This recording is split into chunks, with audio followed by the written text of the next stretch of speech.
Adversity? Bring it. The struggle? I welcome it. Snooze on life? Never that. I am Dave Regina, and this is the No Snooze Podcast. Come on.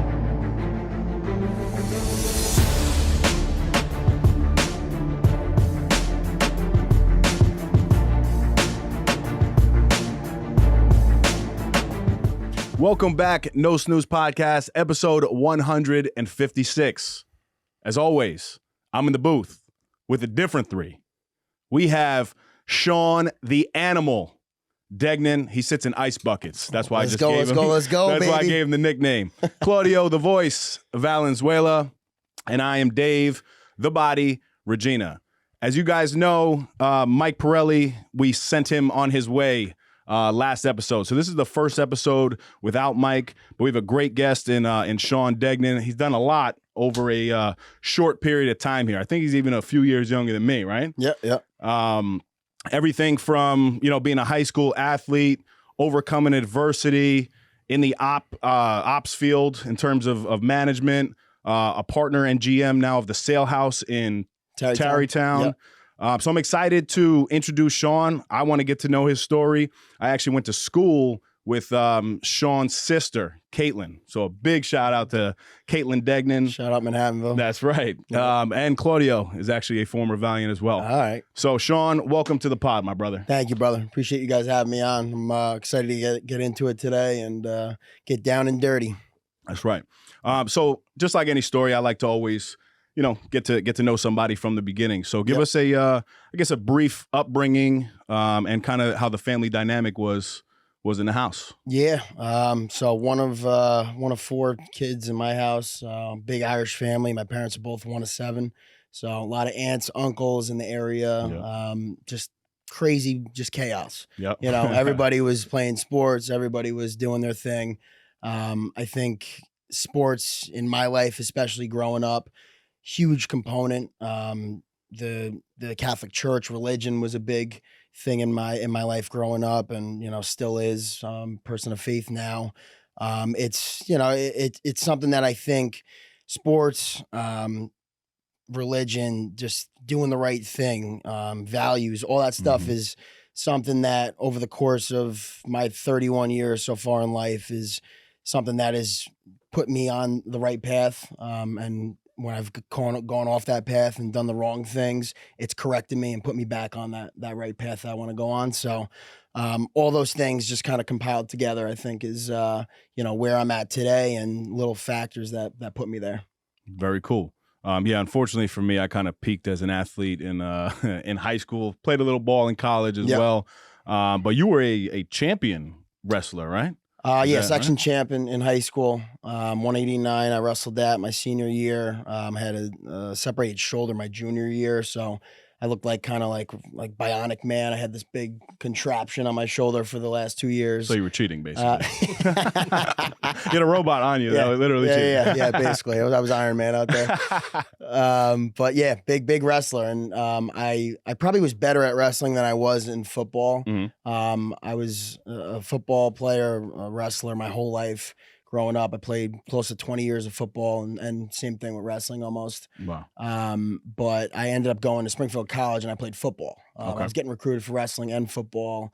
I was a running back linebacker growing up in football, but then got transferred over to the defensive side and played D-line. I was D-end and then worked my way over to the offensive line. And it's probably weird to look at me now and think you're playing as a lineman, but we ran the triple option and we were cutting people down the field and it was all downhill blocking and you needed fast, athletic guys on the line. And we were the national rushing champs twice when I was there. So it was a crazy transition and, just a big humility thing for me where, and we were talking before we got on here about just humbling yourself and all that stuff. Mm-hmm. And that was one of my big doses of, hey, let's get humble. You're not scoring touchdowns anymore. You're blocking for the guys that are going to score touchdowns.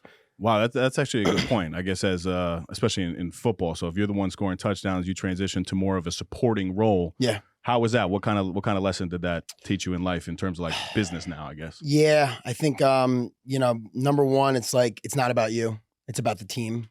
I think leadership and all that is something that I hold close to my heart, and I try to learn every day about leadership and leading my teams.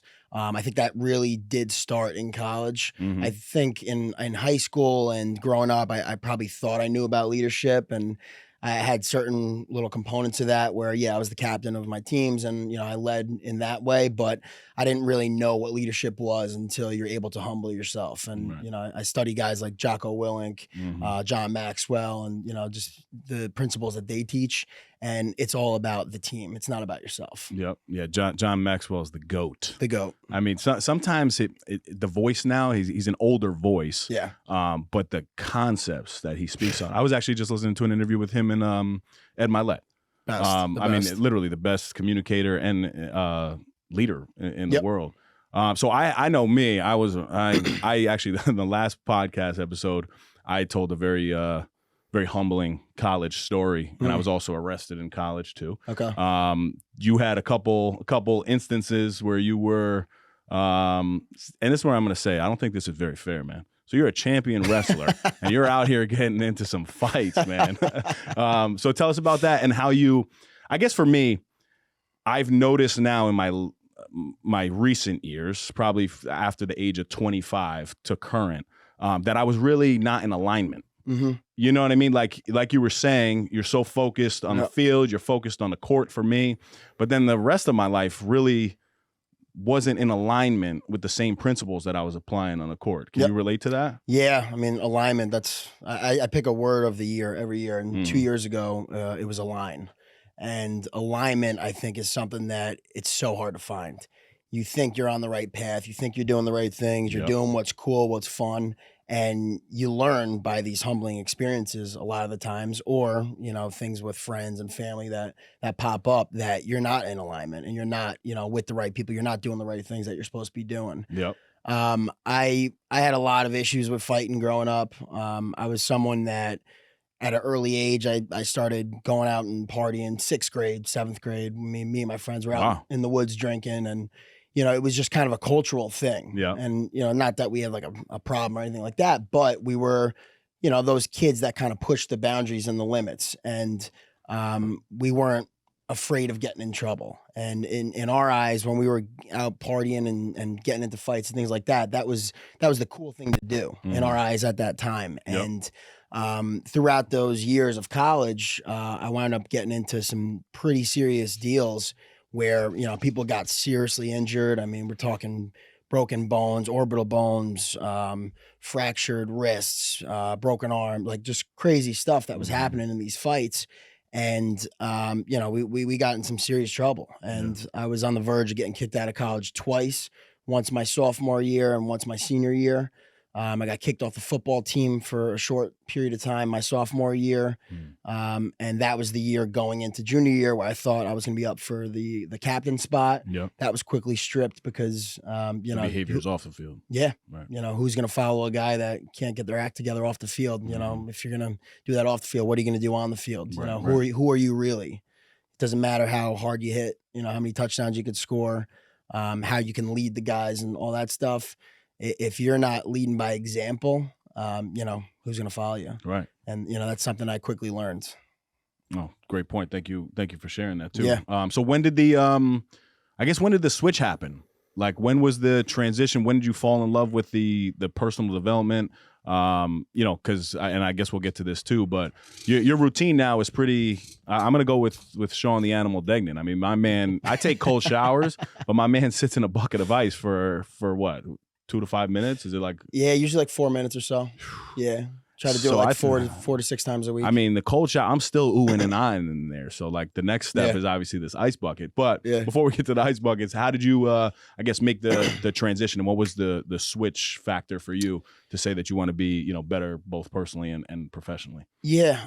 So I think if you know me, I'm a person that my entire life, I always wanted to be the best at whatever I did. I always wanted to be the best athlete. I always wanted to have the best food, go to the best restaurants, have the hottest girlfriend. Like I wanted to be the best at whatever I did. Mm-hmm.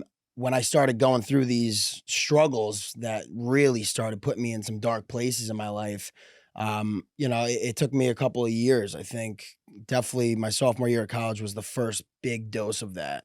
You know, myself and a couple other really good friends got in some serious crap. I mean, 3 of my best friends got kicked out of college for the big fight we got in. Mm-hmm. It was Springfield College football team versus the AIC baseball team up in Springfield, and there was bats, there was, you know, garbage cans, tree branches. I mean, it was nuts. Wow. And, you know, people went to court, people got arrested, and it was no joke. So I mean, that was the first big dose, I would say, of like, what are you doing, man? Again, my senior year, I wound up getting into a little altercation with somebody, and I tuned him up pretty bad. And you know, it was a pretty provoked thing, but doesn't really matter, you know. Right. You know, the outcome of what you're doing is you're a bigger dude, you're a psycho football player at the time, Mm-hmm. and you know, you put some real damage and some hurt on somebody, and it's not cool. Right. So I think learning those experiences through the fights was Mhm. definitely the starting point. But I went through some really tough times with my girlfriend at the time. Some infidelity, she was cheating on me, things like that, and that was something I think for me as well. That, you know, you're Mr. Popular. I was the bartender at the hot spot up there. I was the Yeah. football player, and to be, you know, that person that gets cheated on, and you're the person that you are supposed to be that knight in shining armor dude, but then the rug gets swept out from under you. As we were talking before, that identity of who you are Yep. gets questioned very fast. Humble pie. Oh yeah, Right. that's a fact. So you know, there was a lot of things and a accumulation in those years where I think I didn't deal with it properly, and it all spiraled out of control for me. I wound up having a really, really serious anxiety attack in 2016, I believe it was. I went up going to the hospital, almost crashed my car on 91 South, right by New Haven. Wow. And Yeah. luckily, that day, I was coming home from Boston that night. You know, I almost crashed my car, like I said, pulled over. The whole left side of my body goes numb. Couldn't feel anything. It was strictly the left side of my body. You know, my right side was fine, left side completely numb. Get over to a gas station, and you know, at the time, I'm probably 225 pounds. It's a brick shit house, solid muscle, and a big dude coming out of my car. I opened the door, couldn't speak, couldn't feel myself. I opened the door, I fall out of my car. I had a 2008 Dodge Durango, nice big old truck, and you know, a big dude coming out of that truck. I fall out because I couldn't control my body. Right. I end up crawling on my hands and knees into the gas station. Wow. Couldn't speak a word. I'm just like looking at this guy on the floor as I'm in the mobile gas station right off the highway, and I'm like, help, I need help. And even saying it right now, I get a little emotional thinking about it, because it's just like you're at your weakest, you're at your lowest point. Right. And you know, I ended up getting rushed to the hospital. I was in an ambulance. They hooked me up the IV, the whole thing. And you know, my heart's pounding out of my chest the whole time. And I'm in that gas station just thinking to myself, like, I think I'm dying. And I'm sitting on a milk crate. They propped me up on a milk crate. The guy that was behind the counter, and a nice customer that was in there. And come to find out, I get rushed to this hospital, and I'm like, as I start coming back a couple hours later, coming back from it, I'm like, Doc, did I just have a freaking heart attack? He's like, no, son, I think you had an anxiety attack. I'm like, oh my God. What? An anxiety attack? And it's not, we're in 2023, and anxiety is a big topic right now. You hear it all the time, right? 2014, 15, 16, it was not a big thing. You know, you say the word anxiety, I don't even know what it was. Right. And for you to tell me that as a doctor, as you know, being the Mr. Popular, the football guy, I had a great job. I was running a company at the time. I had 20 employees right out of college that I was in charge of, 40, 50-year-old men, and I'm 22 years old. Yep. And you know, you're that leader in your head, and this guy's telling you that you're having an anxiety attack, and you're suffering from serious anxiety. It doesn't make sense. It doesn't add up in your head. Looking back, it makes total sense. Right. I never dealt with anything properly. I was fighting some deep rooted issues within myself in regards to all of those fights, the girlfriend troubles, the stuff at home. It was just a lot of things accumulated to that. So that was, I think, A long-winded answer to give you there. No. That was when I really started making changes in my life. I would say 2016. And then 2018, beginning of 2018 is when I went through another really difficult road in my life where 3 very close people died 4 months apart. Mm-hmm. And one of them was a drug overdose, and 2 other ones was just old age, my grandma's sister. And it was just a 1, 2, 3 thing where when I was on that fast track of rising, boom, you come crashing down again. And it was something that it put me out. I never experienced depression really like that in my life. And I was in a dark place. And it was right after I started my commercial cleaning company. I started that company in 2017 with a buddy of mine. We were about a year in. That all happens. He gets to a point where he was a little bit too busy with his life, and he ends up stepping away from the company. Mm-hmm. So now I have a new business. I'm also working full-time for my other job. I was an operations manager down in the Bronx. And Hunts Point? Down in Hunts Point. Yeah. Running at that time, I think it was $25 million business. Wow. All this stuff. Mm-hmm. And then I'm going to work every day in the morning, and I'm fighting tears every day. And it's something that, I had to start to deal with all that stuff. Yeah. I started to in 2016, and then it put me out again in 2018. And then I kind of finally hit like a point where I was like, you're in a deep hole. And this is what I always tell people when I do my public speaking engagements is when you're at your darkest, you're at your lowest, there's only 2 places to go. And you could sit there and you could stay there and you could just submit to it and be weak and whatever, or you could fight it. When you're at your lowest, there's only one way to go, just up.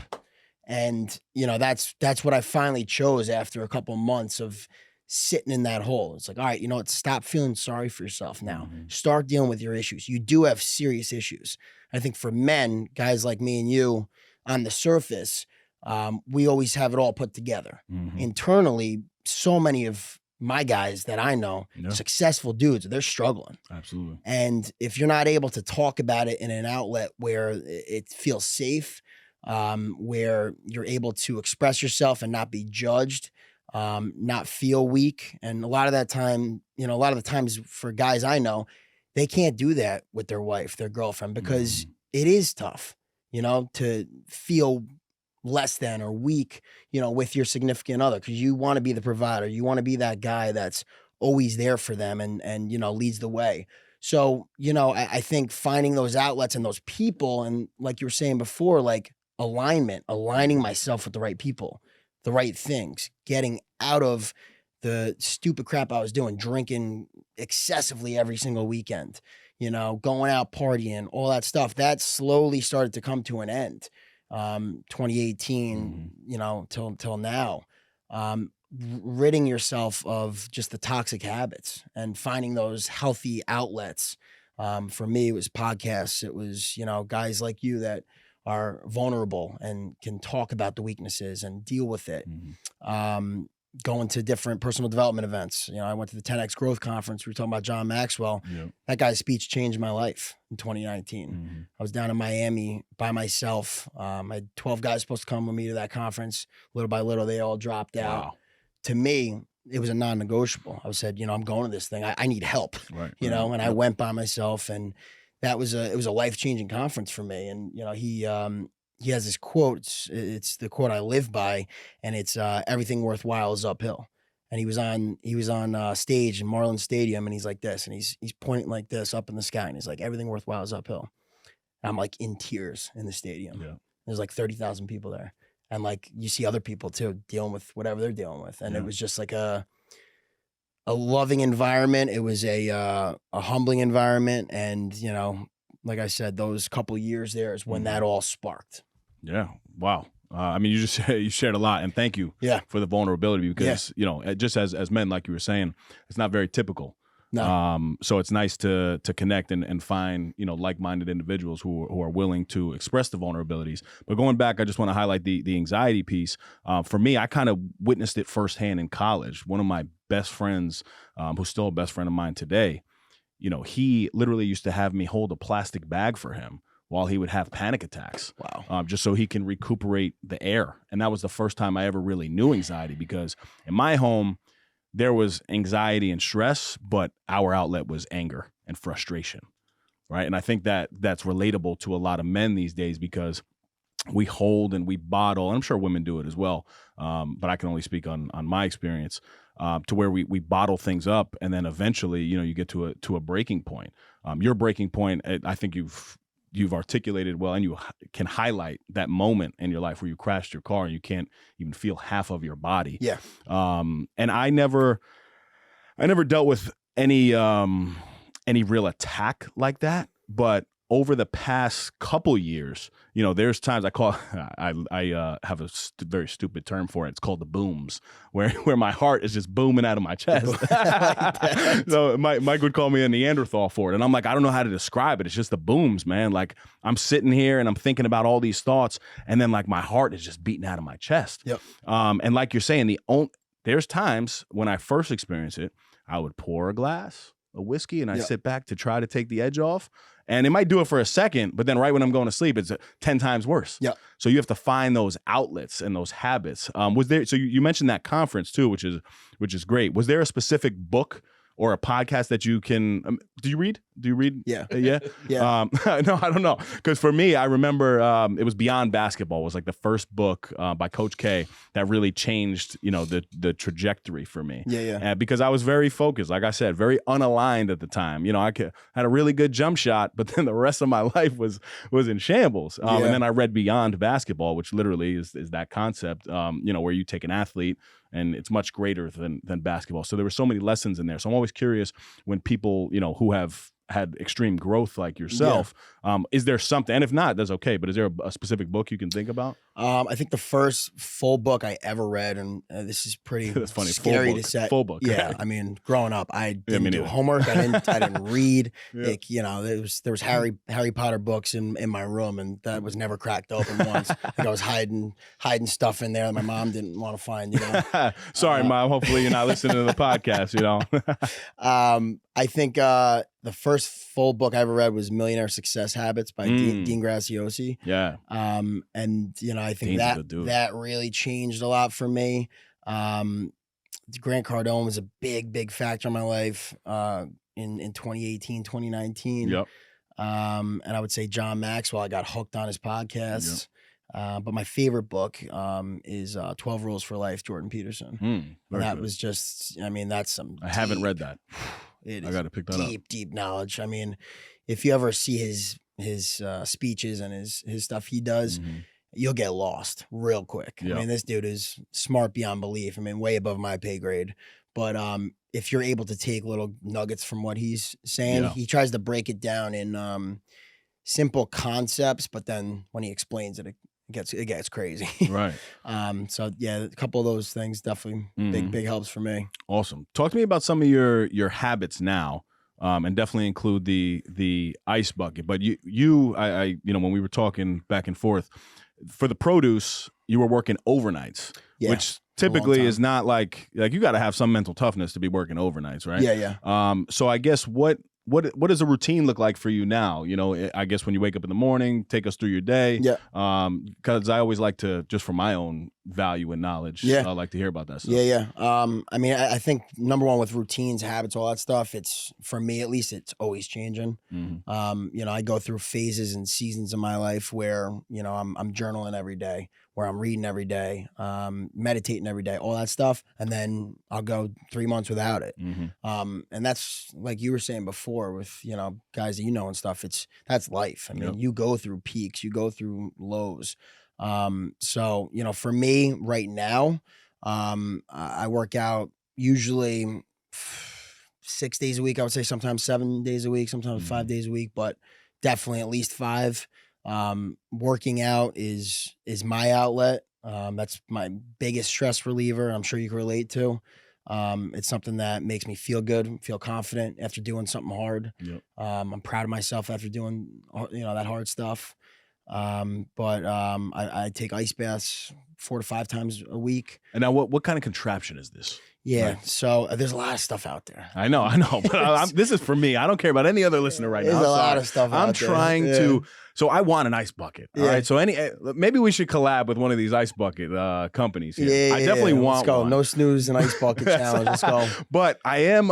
It's one of those things, and I'm sure people can understand this. But like, it's one of these things that I know I'm gonna do, and I really want to do it. Yeah. But I haven't done the first I haven't taken the first step to actually go purchase one of these things. Yeah. So I'm curious to know about it. Have you ever been in one? Back in college, you know, and then workouts and then stuff. I've also done cold plunges. Okay. Right? Like I've gone to places, I've done a cold plunge, I jump in the lake when it's cold. You know what it feels like at least. Yeah, but you guys are a little excessive. You guys dump actual bags of ice into cold water.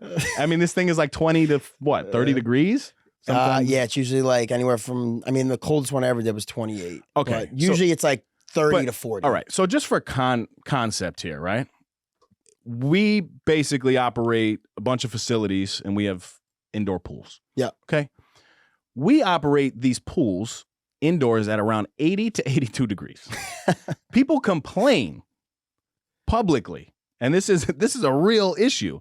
They complain when they take a class in the pool and it's 78 degrees. So to give concept to how cold this water is, I mean, it's unbelievable. And the ice, it's not like the ice melts. The ice is sitting there still, right? So go ahead, talk to us about it. You got some weak customers over there. That's what I'm saying, man. That's what I'm saying. That's exactly what I'm saying. Yeah, man. I don't know. There's just that's another thing I think for me is like your self-inflicted adversity. Same thing with working out, doing a hard workout. You know, you're crushing those muscles. You're hurting. You're working to exhaustion. Yep.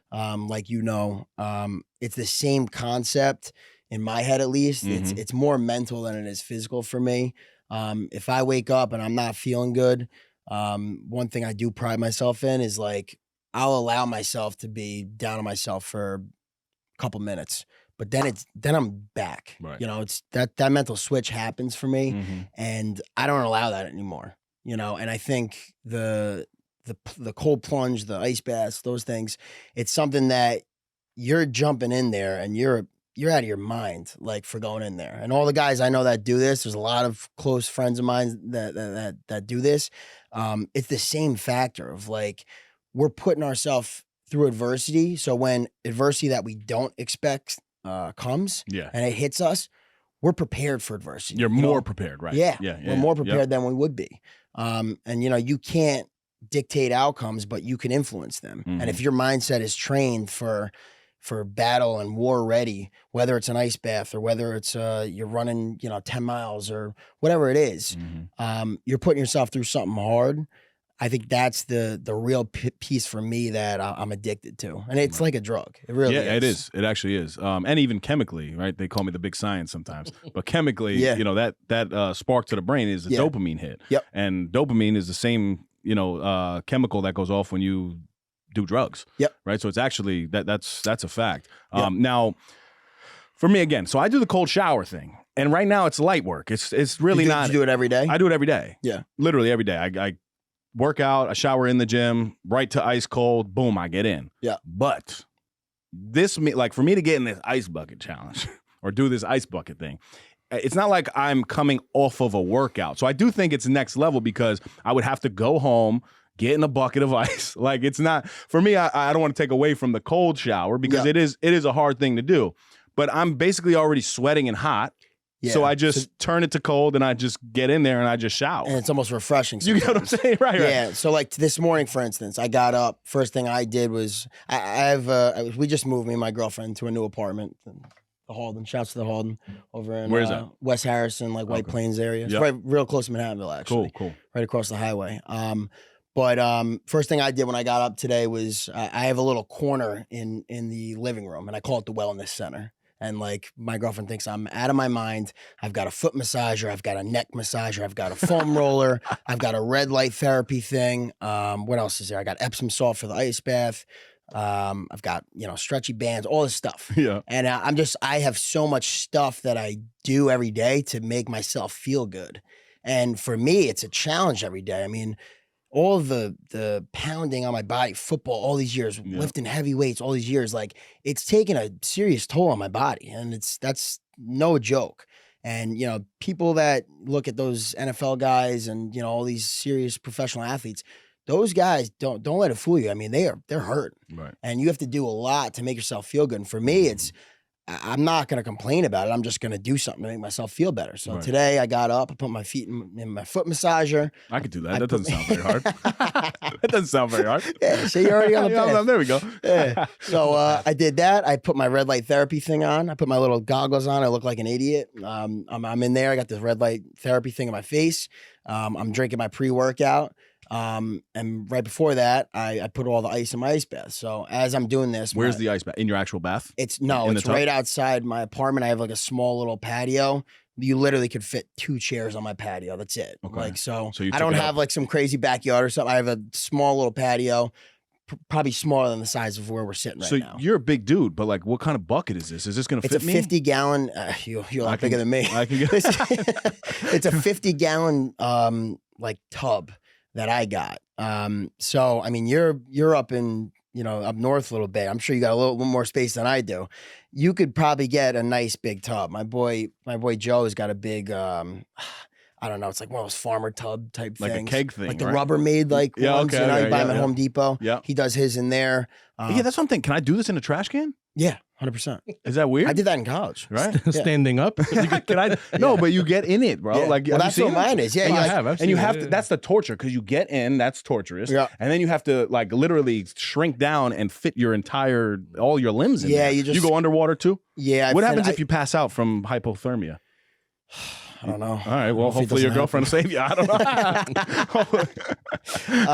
Yeah, man. So it's for me, it's just addicting. This is safe though, right? Like we're not. Are we advising? See, I mean, no. Look. I ain't a doctor. I sell crab cakes at a restaurant, so don't take my advice. But I'm just a screwed up individual that needs stuff to feel good, Yeah. But I have a really close friend, and he's got this brand working. It's called Ice and Iron. And he's a former drug addict, and his big thing is he gets in there, and that's his dopamine hit, like you were just talking about. And it is addicting, and it does make you feel good, and chemically it changes a lot of things for you. I mean, it makes you just 10 times more energetic. I mean, screw coffee. Mm-hmm. You wake up. I mean, I had kind of a crappy sleep last night. And, I did my little routine this morning, and I got in there for 4 minutes. I got out. I'm like screaming. That's a long time. My girlfriend thinks I'm nuts, but I'm like, I feel so damn good after I get out of that thing. And it's just so good for you, I mean, and in terms of inflammation, right? Yeah. And joint pain, dude, my elbows from pull-up. I do a lot of Murph workouts now. Oh, yeah. So my I guess it's tennis elbow now. Yeah. Dude, it'll help you 100%. Yeah? Yeah. Oh, yeah. All right. You know what? I'm putting a challenge out there. Actually. I was just gonna say, go ahead. Let's get you no snooze on the ice bucket. Okay. Next week By when? or let's give it a 2-week time frame. Okay. So I have to. I want you to come over, and we're gonna get video footage of this. Okay, and we're gonna get in that ice bucket, and then we're gonna do a workout. Done. Challenge is out. You heard it here first. Challenge is out. Perfect. Hopefully it's on a day where I have my daughter or something. I can't make it. No, we'll do it. What are like your habits to feel good? I mean, I'm very routine oriented. The biggest switch now though is I take my daughter to daycare. So like, before I had my daughter, I mean, I was locked in 4:45, the habits are still the same, but the time frame is a little bit different. Changes, yeah. Now I wake up at 5:15. Sometimes I'll wake her up at about 6:30ish. So I can't do my routine until I kind of drop her off. Yeah. But the first thing I do in the morning is I wake up and I hydrate myself, right? I actually go look in the mirror. I know it sounds a little weird. I give myself a little affirmation. Love it. Always complimenting myself. My beard is on point. Love it. Looking shoulders good. looking right. You know what I mean? Oh yeah. Look good, feel good, play good. That's right. So I do that. I do a little gratitude. I don't journal, which is something that I do wish that I would do, but I do it in my head. I just go through the motions, but there's actually a place that I pray on every single day. Nice. And it's a bridge with water when you're coming up the Taconic. So after I drop my daughter off, I'm on that bridge and I say a prayer. But I head right to the gym. I get my workout in for about an hour to an hour and 20 minutes. and I do the cold shower, and then I'm off to the office. Nice. So that's my, my typical routine that has lasted for years. But there's a lot of things that I do wish that I could do more of, I guess. Something like a foot massage sounds great. There's no reason why I couldn't set up a little thing and kind of get that going. Little things like that. But I also, I read 10 pages a day. I used to do that prior to, I used to sit in the sauna and read. I ruined a lot of books that way. I'm sure. So now I actually read when I get into the office, 10 pages a day. And I also throw Joel Osteen in my ear every single morning. Joel's great, man. His recent book actually was one of my favorites. So I haven't read his book, which is ironic, but I've listened to every single podcast that he's ever put out. And typically it's a 27 to 29 minute podcast. So right in the morning when I'm just, getting my lunch ready or something like that, I just throw it in my ear and it just sets me in that tone. But I would say that habit right there is probably my best habit that I've seen the most growth in terms of my mindset. Because when you put something in your ear, regardless of how you feel in the morning, right? There so many days where I wake up, got a shitty sleep, my head's not right, whatever. But that non-negotiable of taking that AirPod, putting it in my ear and starting to listen to somebody. And I have to be honest with you. Sorry, Joel. There's sometimes he's repetitive and there's sometimes I'm like, all right, this dude's way too optimistic. But by the end, I'm locked in. I'm saying the prayer with him and, it's on to the next one. And that's a simple habit I've always kind of, I've done, but I was almost embarrassed to share it for whatever reason because of that misalignment. And now that I'm on that path of, again, I still don't have 100% alignment in my life. I don't know if anybody does or you can ever get there. No, you're always seeking it. Yeah, and you always make mistakes. And that's something that I just try to limit these days. And if you make a mistake, you have to own it. Just like I would on the basketball court back in the day. But the biggest switch was in athletics as well for me. When I was able to take and articulate to myself, why is it that I can do an extra suicide? Why is it that I can do, when I want to do 10 reps, I could do 11 and 12? I'm fighting through that pain. And now as a man, I'm very proud to say, and again, not perfect, far from it, but I'm proud to stay in adverse moments now when it comes to my relationships, when it comes to me wanting to flip out on my 3-year-old daughter. And it's the same mental toughness that I would apply to that bicep curl or whatever I'm doing to now staying in the moment, so that's been my, I guess, the most recent growth for me and really trying to hone that skill because it's hard. You have kids yet? No, no kids yet. God bless you. Hold off. Yeah, not that I know of, at least. No, I mean the kids really changed the game, but I'm sure you've heard this too. So many people in my life when I was 18, 20, they're like, wait till you're 25. Wait till you're 30. Yeah. Now it's wait till you're 35. Yeah. Wait, and in my head, I'm like, I'm just gonna keep getting better, baby. Yeah. And life gets harder and harder, and especially with kids, the lack of sleep is ridiculous. But if you can find ways to alter your habits, the same way somebody without kids would get a new job and now your routine is off. It's a season of your life that you have to learn how to figure that out. And that's really what I believe I'm striving for every day. And I think that's something that we really all are striving for in terms of progress, right? It's progress over perfection every day of the week. I think it's, there's things that are addicting and toxic, and there's things that spread like wildfire, and complaining is one of them, and if you're around people that are complaining, and I've been around tons of them, and complaining and venting is, it's kind of similar. There's people you could vent to for sure, but it also reaches that limit where it's like, all right, dude, enough. Like, I don't want to hear this anymore. And, I deal with that at work sometimes, and it's like, get rid of it, Sure, for a hot second, you could do that. But on the flip side of that, positivity and, spreading, good stuff like we're doing now. And those podcasts, I mean, for years, I don't have Snapchat anymore, but for years when I was waking up at 2:30 in the morning, going into the Bronx, I would send Snapchats to like 20 of my closest boys. I'm screaming at the top of my lungs, blasting DMX. I'm like, let's go, hyping people up for the day. And for me, it was, I'm doing that for them kind of, but it was more so for myself. Because I'm shot, I'm tired, but if you just trick your mind, force yourself into positivity, like you're saying, listening to something like Joel or a positive podcast and reading something good every day, flood your brain with that positivity and just good things, you're going to eventually start to see some fruit come from that. Right. And there's people that complain, there's people that do something about it, It's funny you say that with the Snapchat. So one of the OG no snooze stories is me waking up at 4 a.m. doing this for I was doing it for years, but then I was on Snapchat, and then this is when Instagram came out, and we had decided to start the podcast. But and I'll tell you guys this now, we had started this podcast in October, but we set a release date for January. So we were building hype off of nothing. We had no equipment, no cameras, but we were like, this is going to give us 3 months to figure it out. The least we could do is go on Instagram and pump this thing up. But if you remember, we were called the Fitness and Finance. And this is, again, years ago. But the first thing I did in the morning is I woke up, I looked into the camera, and I said, no snooze, baby. Come on.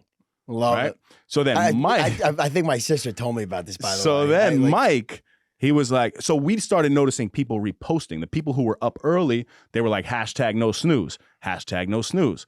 So I literally wasn't thinking about it from a business standpoint. Then Mike, being the business guy that he is, he said, that's it.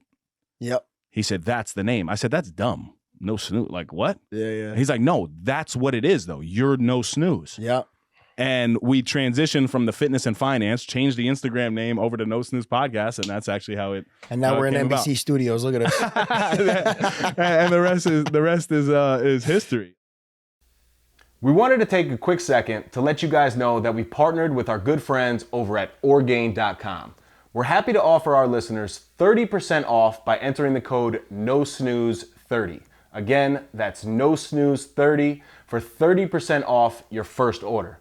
If you're on the market for a new protein powder, nutritional shake, protein bar, or Mike's favorite, collagen peptides, Orgain is your one-stop shop. As all of you know, my Crohn's disease is currently in remission, and the only protein I use is from Orgain. My personal favorites are the chocolate peanut butter and the vanilla bean. With the code, you can try a 2-pound tub for under $20. Talk about not snoozing. Go get yours today. Now, back to the epi. So I want to transition a little bit to business, right? Yeah. You've done a lot, man. I mean, you have this commercial cleaning company that you spoke about. Now that's actually as an owner, right? Yeah. So I started that with a buddy from college. Right. How did you, I guess, talk to me about the finances, right? Like, I'm always interested in people who started up. Like, how did you have confidence to start a business, and kind of where did financing come to say, let's do this? Yeah. It was all self-funded. But I was working down in the South Bronx, Hunts Point, and the wholesale produce market, there's the meat market down there, seafood market. And that is the wild, wild west. I don't recommend anyone, of the weak-hearted to go down there. It is no joke there. And it's, there's real bad area, but it's also a very, very profitable area. And there's a lot of business going down there. I have, not to cut you off, but I have, I'm going to cut you off. I have family members that work for Reuben Brothers. 30 years. 30 years in the freezer. I dealt with Reuben for a long time. I purchased from them. But so I was working down there, and it was a family friends company that they're from Irvington. They have the Andy Boy brand, which is out in California. All the lettuce, the broccoli Rob. They actually brought broccoli Rob from Italy to America. Wow. And broccoli Rob's like my favorite thing in the world. Yeah, it's delicious. But I started working for them, and I was doing overnights. And I got to the point when I was doing overnights, I lost like 20, 30 pounds of muscle. I was shocked. I mean, raccoon eyes. I was not sleeping. Mm-hmm. And if I did sleep, I was sleeping 12 hours. And it was just all out of whack, Yep. And I basically went to them and I'm like, listen, like, I'm kicking ass here. I know I am, and I'm in it for the long haul with you guys, but I need to change something here. I can't do these overnights anymore. And so I got my hours changed originally to, I think it was a 2 or 3 a.m. start or something like that, which was like, for me, sounds ridiculous. For me, it was amazing. It felt like 9 a.m. Like, it was nuts. And then eventually it was to 4 a.m. start, 5 a.m. start. And I found very quickly that I had so much free time in my afternoons. I would go to work. I would get out of work anywhere from 12 p.m. to 2 p.m. Right. And I would do a quick workout for an hour, and then what do you do now? Mm-hmm. And I started planning a painting company. And during that time, the world, the universe, God brought me my boy from college, who I was always close with, but never that close with. Mm-hmm. He gives me a call, and he's like, yo, Degs, I think we got to meet up. Let's talk. I want to talk business, blah, blah, blah. I'm like, all right, cool. Come over. So I was living in Riverdale at the time, and he comes over and he's like, "Yo," he's like, I want to start a company." And I'm like, "Awesome! I'm starting a painting company right now." I was probably a month into planning that by myself, Yep. and he's like, "Commercial cleaning." I was like, "What? Commercial cleaning?" I'm like, "I don't want to do cleaning." And he's like, "Commercial cleaning, man." He's like, my grandfather, my father's been in the industry for 40 years. He'll give us contacts with suppliers and blah, blah, blah. So we got the ball rolling like that. It was like, all right, screw the painting company. Let's go commercial cleaning. Wow. So and the overhead is not as, I mean, is it, what's the investment look like for something like that? Because last episode I mentioned Mark Carter and Tri-State pressure washing. Yeah. Is it something like that has a low overhead to kind of start? Yeah, that's cool. No, I'm always interested in that. We named the company All-in-One Solutions Commercial. We were facility maintenance at the time. Now we're commercial cleaning, and we could just kind of go by AI1. But the idea behind that was All-in-One Solutions. Let's do everything for your facility. So we, as you were saying before, the fitness and finance thing, like, you're kind of faking it till you make it. Exactly. And Exactly. I was a phony business owner. Yeah. And I was promoting myself very well, which I always have done. And I wound up getting my first walkthrough for a cleaning job, and it kind of happened by mistake. I signed up for Home Advisor, and that was like a lead generation service that puts you in touch with different businesses and whatever. If you purchase the service, they give you the address and the contact information. But before you do that, they give you the actual scope of the work, and they just don't give you that contact information. We didn't purchase that service yet, but the contact information was by accident there. I reached out to the guy, and he's like, all right. He's like, can you come on Monday? And it was a holiday. I forget whatever Monday holiday it was. And I'm like, yeah, actually I could come. I could take a look. He's like, all right, it's a full scope cleaning, 4 floors of an office, blah, blah, blah. I'm like, awesome, I'm in. Where is it? He gives me the address, Empire State Building. Wow. What? I'm waiting for my new polo with my logo on it to be finished. I call this guy and I'm like, dude, I need the polo today. Like now. Like, I don't care. I don't need 30 of them. I need 1 because I need to show up to the Empire State Building on Monday. So I walk into the Empire State Building. It's LinkedIn's headquarters. Wow. And I do the whole walkthrough with LinkedIn and by myself, and again, faking it till I make it. I mean, I did a lot of studying and business plan. We planned the business for 7 months before we launched it. Very cool. But that was the kind of the start, and we didn't end up getting that job, but we got down after there was 12 companies, we got down to the final 3. And that was just kind of a nice little golden nugget for me of like, dude, you could do this. Right. And, the upfront financing wasn't much. I mean, I think maybe it was 10, 15 grand total for between me and him. Yeah.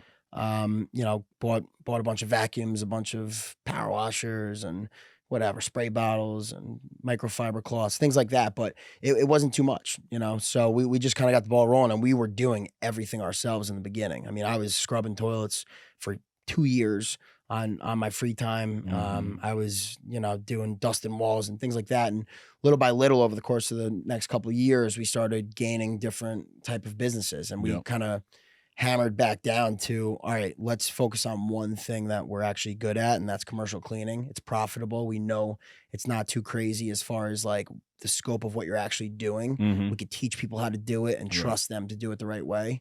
We started just growing it that way. So it was a very organic growth. I mean, a lot of friend referrals, family friends, using my network. Yeah, very cool, man. No, it's a great story. And again, I'm always interested personally, on side hustles, how they become profitable and all that. So now I guess take us through the transition of how you get to Sale House. And you're a big foodie. Oh yeah, right. I saw some of your. What's your Instagram plug for the food show? Yeah, Dining with Degs on Instagram. Dining with Degs. Got some nice merch out there. Don't burn the garlic. There Don't you go. burn the garlic. And you could cook, boy. I mean, I haven't tasted it, but it looks good. It looks good, right? But that could be like me. You look good, and everything else is in shambles. I don't know. So yeah, how'd you get into the? So obviously the produce, introduced you, I guess, to the vegetable side of things, right? Yeah. But then I guess getting into the industry and now being a partner and general manager of Sale House in Tarrytown. Yeah. So, I mean, long road coming from South Bronx for sure. I mean, that was something that I thought I was going to do forever down there. There was crazy earning potential. I was making good money when I left. But I got to the point where it was just, again, alignment. It just wasn't, it wasn't in alignment with where I was going. I wanted to do more things on my own. I wanted to level up. I wanted to change my lifestyle. I think my lifestyle habits were just not where I wanted them to be. So I wound up searching for jobs for like probably a year. And I got 11 job offers in 2021.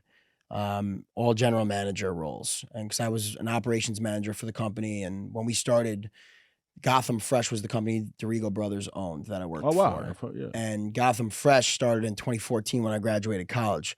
0 customers, 0 business. We grew that 8 years later when I left. It was a 35 million plus business in revenue every year.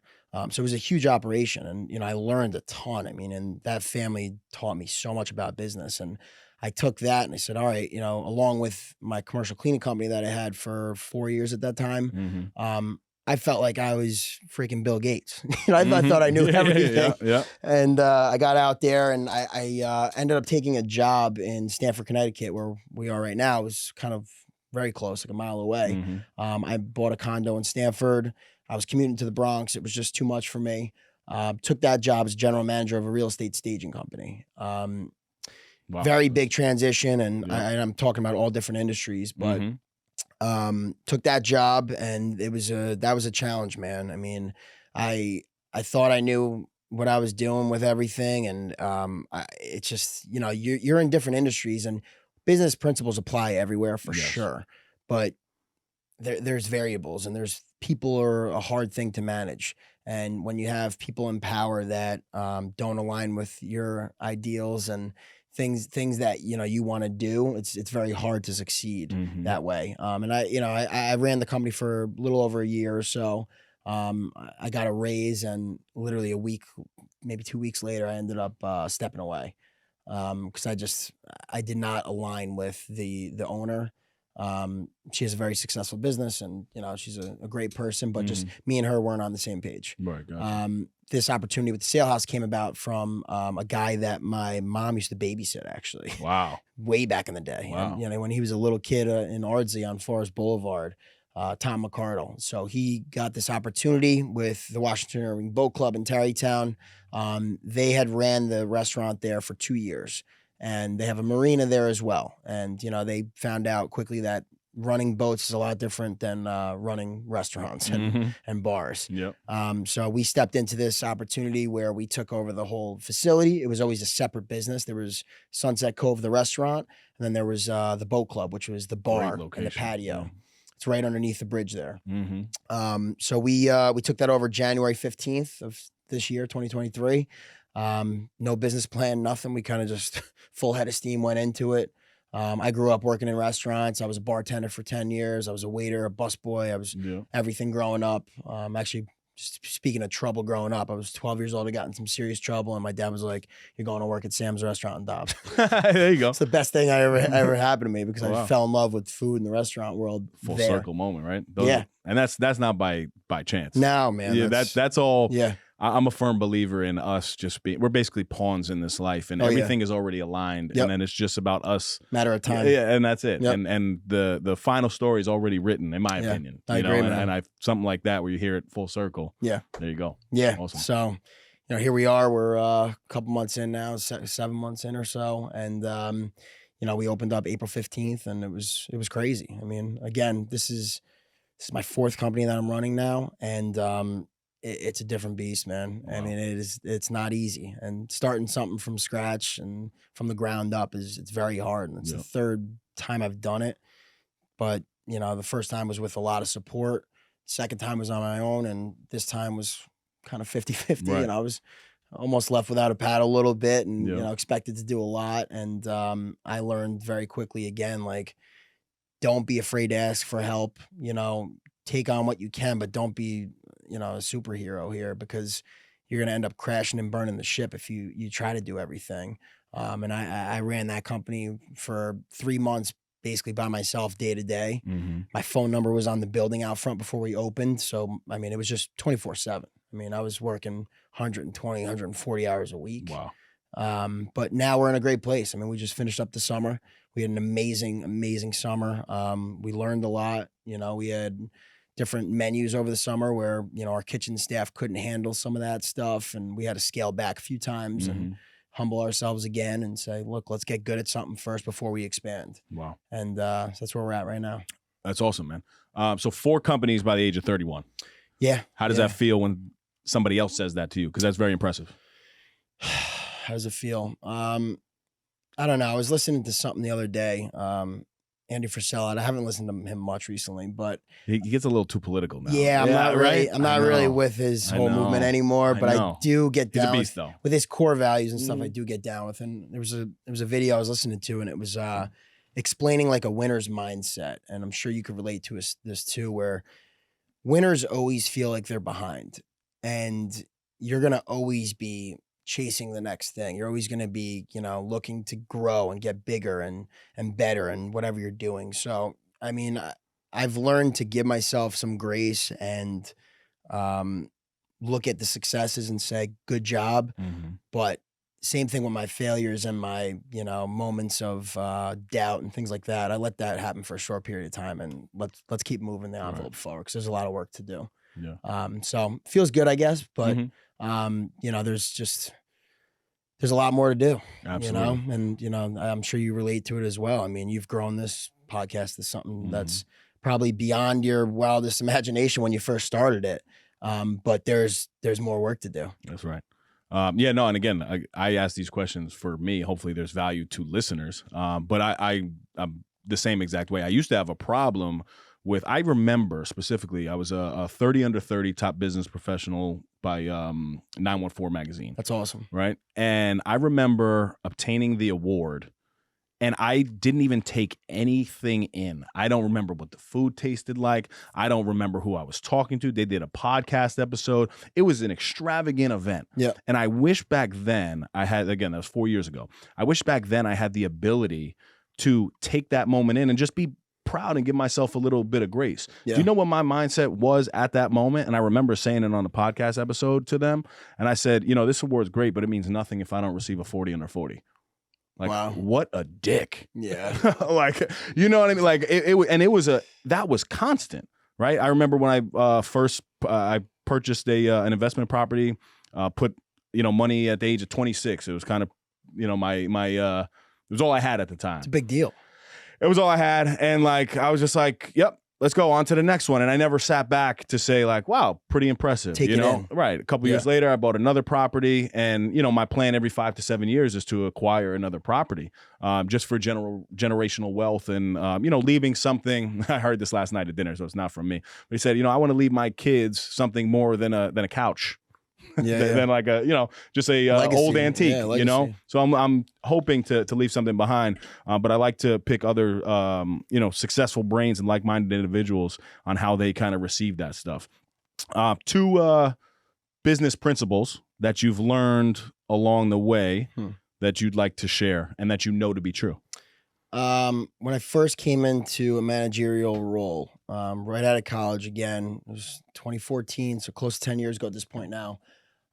Joe Schneider, the general manager of Dorigo Brothers, came to me, and I had kind of a quick altercation with one of, not my direct employees, but someone that was, I was above him, like level wise in the company, and he was like 55 years old and I was 22 years old. And it was a principle that I'll never forget. I kind of lost my cool real fast. And something that was a big problem for me during those years, as we talked about with the fights and, all that stuff. I didn't control my anger. I didn't control what, I was thinking. And he said, never raise your voice. It's never going to get across to that person. And it's a principle I learned later with John Maxwell of like, people don't care what you know until they know that you care. Yes. And that's probably the best thing I've ever learned, because again, at times, do I lose my cool and things like that? Yes, I'm not perfect. But as much as possible, I will try to be the level-headed dude. And, keeping calm during chaos is something I really do pride myself in now. So that's one for sure. And then I would say just in leadership wise, again, huge leadership, just junkie.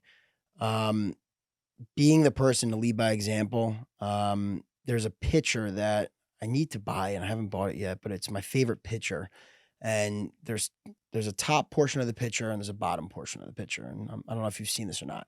And there's a guy in the front and he's pointing forward and his troops are behind him. And then there's a guy at the back on the other portion of the pitcher and everyone's in front of him and he's pointing. So the key takeaway I have from that is lead from the front, lead by example, show the way. You know, don't ask someone to do something you're not willing to do yourself or that you haven't done yourself. Don't be the guy to bark at people and say, do this, do that. And, you know, that's something that I try to be very conscious of today. You know, I've done every single role in the restaurant. Yep. I understand it very well. I speak to people in a manner of please and thank you always.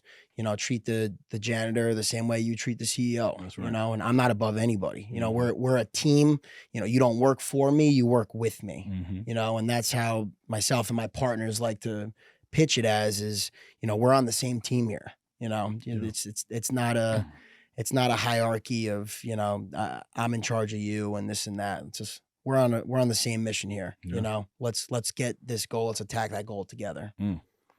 Well described. Definitely received. John Maxwell's getting a lot of credit, but in leadership, one of my favorite quotes that he always says, and it's so easy to articulate, but I might mess it up here. But it basically says, people won't go along with you if they don't get along with you. And as a leader, that's fire. And it's so simple. That's fire. But it's such a simple thing, but it's the truth. If people don't respect you and you can't get along with people, you'll never be able to lead those people. No. Whether you have a title or not. No. Right? And that hits me. Like I receive that because that's big. I see that every day. And I really pride myself now on relationships. You know, and literally, you know, I have a great title at work, and to me it means absolutely nothing. Yeah. You know, because if I can't have good people with me along for that ride and in support of a bigger vision, I tell them all the time, I'd be really screwed if my entire staff didn't show up one day. Yeah. In reverse, if I don't show up one day, y'all are good. Yep. And I constantly try to remind people of that concept all the time. Yeah. I mean, were you always like that, or when did you get that like humble, the humility like factor? Humble pie. I mean, there's been a lot of moments in my life, but I would say I saw actually a lot of bad leaders. Yeah. You know, I worked for some really great people who had really good personal values and I had good personal relationships with them. But at work, I hated everything that they did. And I remember, you know, I was young at the time, but I was basically an intern. And I would bring the higher up, call him the CEO, a cup of coffee every morning, right? So I remember specifically one time I walk in the room, there was people there, and it was other higher ups. And I said, "Oh, I'm sorry to interject." He literally looked at me and said, "Where's my fucking coffee?" Oh my God. So I, of course, you know, little Dave makes the coffee. It was Folgers. I probably spit in it at the time. Well, now when I see him, I shake his hand and he's about this tall. So I look down on him and I'm like, but it was one of the best lessons I ever received because in that moment, I remember I wanted to punch him in the face. Yep. But I went and I did it. And then I remember being like, I never want to be that. Yep. You know, because everyone else in the room really, I think they gave me money. I think I walked in, I was young. I walked in and I gave him his coffee, and I think one dude slipped me $10 because he felt so bad and was like, "Yo, here, have a tip, dude. Like, buy yourself some lunch," because that was atrocious. Yep. You know, and I think that type of stuff in my life really made me understand, you know, what relationships were. And I've shared a whole bunch of things on this podcast in terms of, you know, some moments for me. I don't want to drag that out here, but we could do that another time. I want to before we close out, you spoke a lot on the anxiety, the depression, the mental health piece. What's one takeaway that you've learned now kind of on the other side? And I don't want to say on the other side as in you don't have or you still won't experience some level of that. I think we all do. Oh, yeah. Whether we can identify it or not is one thing. Yeah. But what's one takeaway for people maybe to apply who are struggling with anxiety and depression? Again, you're not a doctor. I'm not asking you to be a doctor, Yeah. but from your own personal experience. Yeah. So in 2018, when I was just finishing up that whole like depression, anxiety time when I was dealing with those deaths and things like that, I was asked to go back to my college and speak to my college football team. And it was the homecoming speech, which was a big deal. I mean, we had John Cena went to my college. We worked out with him twice. He came and talked to the team. And like, so these were like big speeches, and not that I'm anywhere near that guy, but in my head, it was a very big thing. And I was coming off that time where who the hell am I? You know, I can't even go to work without shedding a tear at that point. You know, I was in a dark place. I asked my coach and I said, you know, what am I going to talk to the team about? You know, I explained to him where I was kind of at with myself and what was going on. And he was like, just talk about what you've been through. He's like, you're still here. You're still standing, right? You know, you made it through. So why don't you talk about all these horrible things that happened in your life and how you got through them? So for me, that was the spark of my public speaking journey, which I've done since 2018 now too. But I went there and I spoke to the team. And I basically just unloaded all of the worst things that I've done and happened to me in my life, happened for me, I should say now, in my life. And I relate it to 8 Mile, the movie. You know, there's that last rap battle. And I tell this in the public speaking engagements that I do. You know, he basically just says everything that person is going to say negative about him. And he dishes it all out. And it's like you're naked in front of the crowd. It's like, what can you do to me now? Right. This is me. And in those years leading up to that, I think my whole life, I always thought like, if you expose yourself, you're weak. But there's actually so much more strength in being vulnerable. And that's when I learned that in 2018 of like, there is strength in vulnerability. And being able to open up to somebody. And it doesn't have to be your mom, your dad, your boyfriend, your girlfriend, whatever. Yep. It could be a guy like you. I mean, someone like you, I could find and tell some dark, deep shit that's happened to me. And I know you're going to connect. I know you're going to receive that and probably give me some decent advice. And, you know, for the person that's dealing with those tough things in their life, that's the strongest thing you can do and the most freeing thing that you can do. Bang. Well said. And just side note, I'm not a movie guy, but I can articulate well B-Rabbit's final. Oh, I'll go word for word. Absolutely. Absolutely. Where can everybody find you? Give us, the Sale House info, give us your personal info and any way that people can connect with you. Yeah. Instagram's definitely my biggest page for sure. Sean.Degnan, SEAN.DEGNAN. I've got my commercial cleaning company, All-in-One Solutions, AI1solutions.com. I've got my cooking page, Dining with Degs on Instagram. And lastly, the Sale House, thesalehousetarrytown.com, the Sale House Tarrytown on Instagram. We're open all year round, 7 days a week. We got weekend brunch. We've got a lot of cool things happening over there. So excited for the future with all that stuff going on. Very cool. Super grateful for you sharing your story, for you coming on, sharing with CV and I. Really want to acknowledge you for all the growth that you've had thus far, and I'm extremely excited, honestly, to do some work with you. I know we have some things that are definitely planned. Leave us. I usually do Dave's Dime of the Week, but I'll spare everybody today. Leave us with the best advice that you've ever received. John Maxwell, baby, 10X Growth Conference. Everything worthwhile is uphill. Keep pushing forward. You know, nothing in life that is worthwhile is going to come easy. So, you know, if you're going through something tough, you're going through something hard, it's probably towards a goal that, it's going to bear some fruit. So appreciate you guys having me on, man. This is amazing work that you guys are doing. And shouts to No Snooze and the whole movement, man. I'm all here for it. That's right. Thank you very much. Guys, as always, you can shop the latest merch at nosnoozeshop.com. I used to have Mike to do the send-off with me, so I'm going to have to do it by myself. So until next time, stop snoozing, get up, and get after it. I got to get in the fucking ice bucket. Next week, baby. Thank you guys for tuning in. That's another epi in the books. You can follow us on Instagram at No Snooze Podcast and leave us a 5-star review wherever you listen to us. Subscribe to our YouTube channel, No Snooze. Shop the latest merch at nosnoozeshop.com. Come on.